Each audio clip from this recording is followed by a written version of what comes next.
Film दूध का कर्ज 1990 में बनी हिंदी सिनेमा की सुपर डुपर हिट फिल्म थी। इस फिल्म के हीरो थे जैकी श्रॉफ और हीरोइन थी नीलम कोठारी। इस फिल्म को निर्देशित किया था अशोक गायकवाड़ ने। इस फिल्म को निर्माण किया था सलीम अख्तर ने। दूध का कर्ज 1990 में बनी हिंदी भाषा की फिल्म थी। इसे अशोक गायकवाड़ द्वारा निर्देशित किया गया और सलीम अख्तर द्वारा इसे निर्मित किया गया। इसे हिंदी के साथ मराठी में भी जारी किया गया। मराठी में इस फिल्म का नाम दुधाचे उपकार था। फिल्म दूध के कर्ज में जैकी श्रॉफ और नीलम मुख्य भूमिकाओं में थे। इसके गीत अपने ज़माने में सबसे लोकप्रिय हुए थे। आज भी इसके गाने खूब बजते हैं। इस फिल्म में सारे गीत मोहम्मद अजीज़ और अनुराधा पौडवाल ने गाए थे।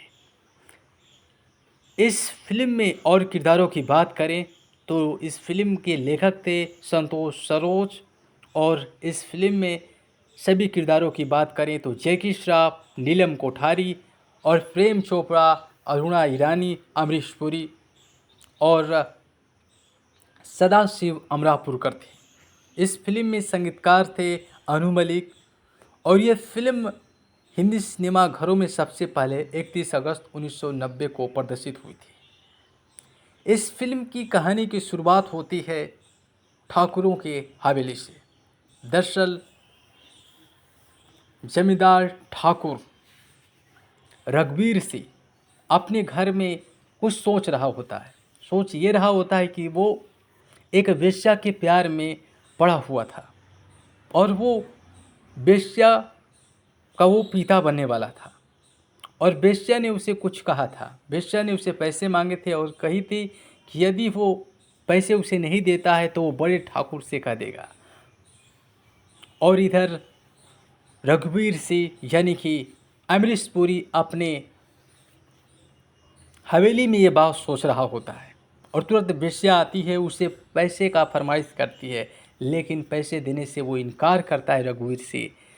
तो वो वेश्या उसे एक दिन की मोहलत देती है कि एक दिन के बाद यदि तुम पैसे नहीं देते हो तो मैं बड़े ठाकुर से कह दूंगी।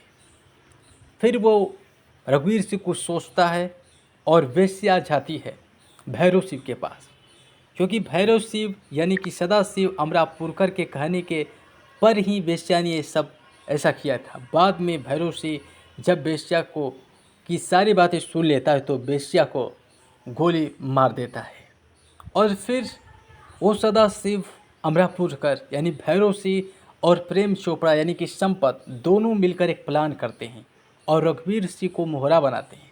और रघुवीर सिंह यानी कि बड़े ठाकुर का लड़का होता है यानी कि अमरीश पुरी, और उसे कहते हैं कि शिव जी के मंदिर में हीरो का हार होता है, उस हार को चुराने की बात कहते हैं। लेकिन रघुवीर सिंह इस बात खुद से तैयार नहीं होता है, क्योंकि उसके पुरखों की वो पुश्तैनी जेवरात थे जो शिव मंदिर में शिव को अर्पित किए गए थे। लेकिन उकसाते हैं दोनों भैरव सिंह और संपत कि उस हार को भगवान की ज़रूरत नहीं, उसे हमारी ज़रूरत है। फिर रघुवीर सिंह इस बात पर विचार करता है। तूफान सी रात थी और उस रात्रि को मंदिर में जाने का फैसला करते हैं। उसी रात एक सपेरा अपनी पत्नी पार्वती के साथ उसी तूफानी रात में फंस जाता है। उस दौरान उसकी पत्नी पार्वती गर्भवती होती है और वो बच्चे को जन्म देने वाली होती है।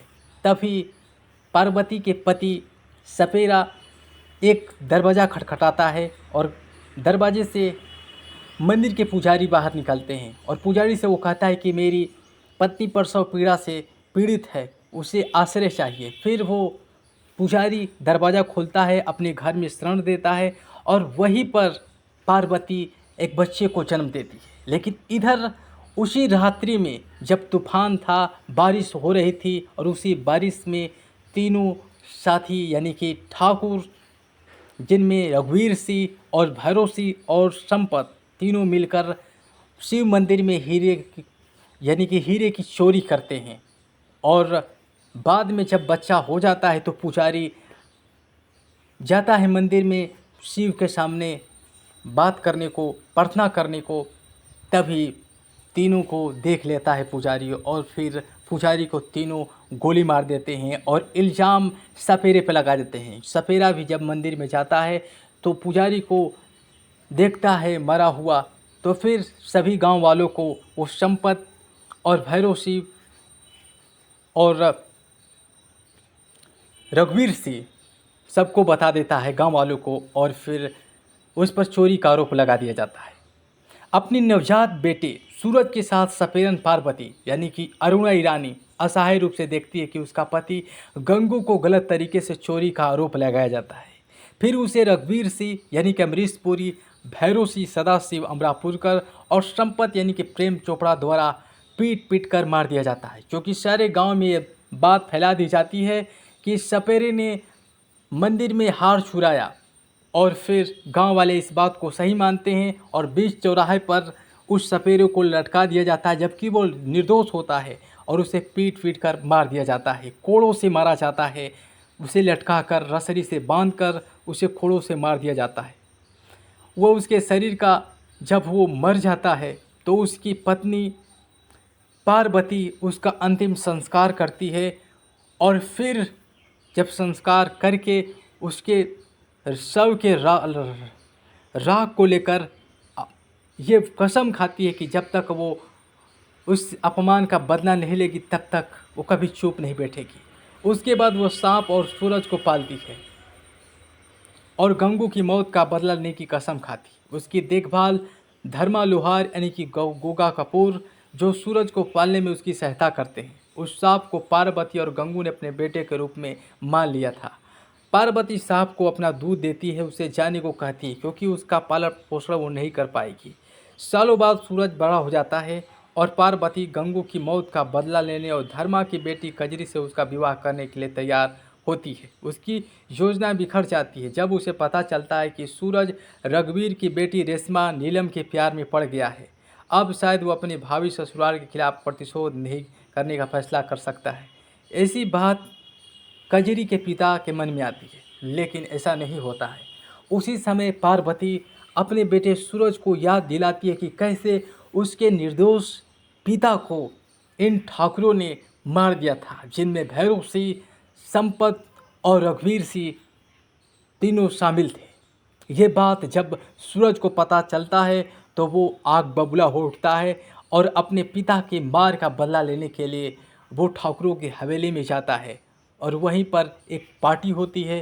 पार्टी में यानी कि इस फिल्म की हीरोइन नीलम कोठारी भी होती है, और उस पार्टी में वो ऐलान करता है कि वो उन तीनों को मारेगा। और फिर वहीं पार्वती आती है और पार्वती को देखकर तीनों अवाक हो जाते हैं, क्योंकि रघुवीर सिंह और भैरव सिंह और संपत पार्वती को मारने के लिए कई प्लान किए थे, जिसमें उन्होंने जंगल में जाकर उसे एक ऊंचे पहाड़ से गिरा दिया था और सोचे थे कि ये पार्वती मर गई, लेकिन वो मरी नहीं थी।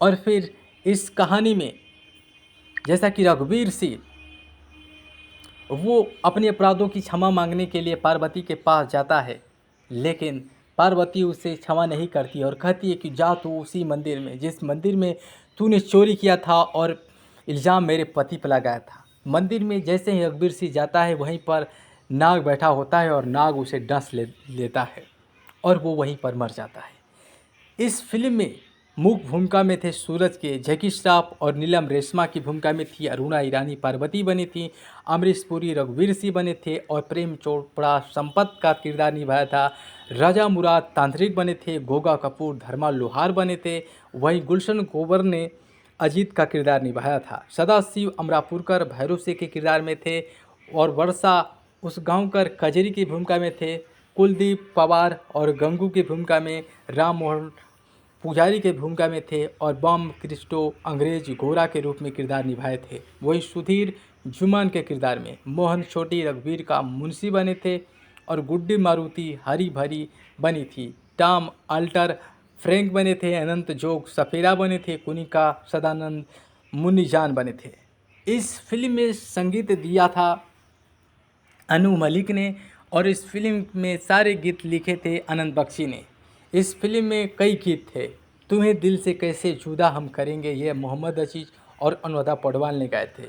शुरू हो रही है प्रेम कहानी, मोहम्मद अजीज़ और अनुराधा पौडवाल ने ये गीत गाया था। बीन बजाता जा सफ़ेरे, अनुराधा पौडवाल ने ये गीत गाया। बीन बजाऊं तुझे बुलाऊं, मोहम्मद अजीज़ ने गाया। रास्ता तो मिल गया है, मंजिल को ढूंढ लूँगा, ये शब्बीर कुमार ने गाया था। मेरे मुन्ने भूल न जाना, तू मेरे दूध का कर्ज निभाना। तो इस फिल्म के ये सभी हिट गीत थे जो आज भी लोकप्रिय हैं। इस फिल्म में जैसा कि कहानी है दूध का कर्ज, इस फिल्म का नाम, और इस फिल्म में उन तीनों ठाकुरों को अंत में पार्वती के बेटे सूरज और जो उसने एक सांप पाली थी, उस सांप मिलकर उन तीनों को मारते हैं। और सांप हमेशा सूरज की रक्षा करता है, लेकिन सूरज को पता नहीं होता है कि ये सब क्यों ना कर रहा है। बाद में पार्वती बताती है कि वही सांप है जो उसके पिता ने पाला था और उसने उसे दूध पिलाया था जब वो 2 दिन से भूखा था, और ये सांप मेरे कहने के मुताबिक ये अपने दूध का कर्ज अदा कर रहा है। तो इस प्रकार सूरज अपनी माँ के कहे हुए वचनों का पालन करता है। और इस फिल्म में जैसा कि सांप तीनों को देखता है कि उसके सपेरे को कैसे वो लोग कोड़े से मारते हैं, और लॉकेट देखता है सांप, और सांप छवि बना लेता है अपनी आँखों में, और भैरव सिंह, संपत और रघुवीर सिंह को चुनता है, और फिर एक एक करके सांप बदला लेता है। तो इस फिल्म की कहानी समापन होती है, और अंत में नीलम कोठारी इस फिल्म में जो रेशमा होती है उसका शादी होता है सूरज के साथ। तो इस फिल्म की शुरुआत और अंत बहुत अलग है। इस फिल्म की कहानी भी खूब पसंद आती है, और ये सावन के मौसम में नाग पंचमी के अवसर पर ये फिल्म खूब हिट होती है। तो आपको ये फिल्म ज़रूर देखनी चाहिए।